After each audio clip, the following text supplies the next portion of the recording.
সরকারি মানে যারা বেসরকারি ট্রেনি থাকবে তাদের ভাতা দেওয়া মানে নির্দিষ্ট সীমিত করে দিতে চাই।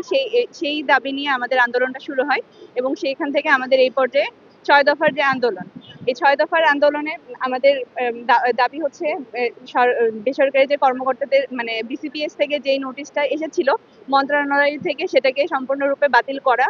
আমরা জানি আমাদের মূল কাজ হচ্ছে সেবা দেওয়া, কিন্তু আমরা যখন সেবা দিতে গিয়ে নিজেরাই যখন হচ্ছে আমরা মানে হুমকির মুখে পড়ি, আমাদের যখন যে কর্মক্ষেত্র, এই কর্মক্ষেত্র যখন আমাদের অনুকূলে থাকে না, তখন আমাদের নিজেদের যে সেবা দেওয়ার, সেই সেবা দেওয়ার ঘাটতিটা দেখা যায়।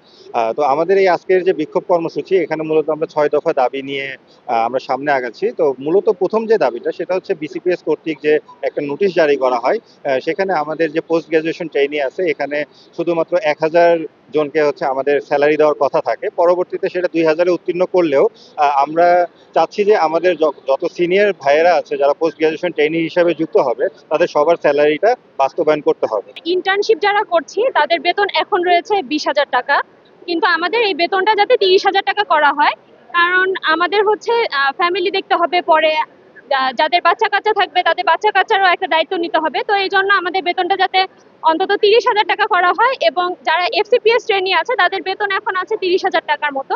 তো আমরা চাচ্ছি যে সেই বেতনটা ৫০,০০০ টাকায় উন্নতি হোক। এটা আমাদের আরেকটা দাবি আর কি।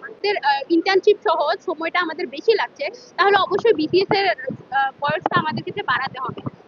আমাদের দাবি থাকবে বিসিএস এর ডাক্তারদের জন্য বয়স সীমা ৩৪ করা, সাধারণের চেয়ে ২ বছর বাড়াতে হবে।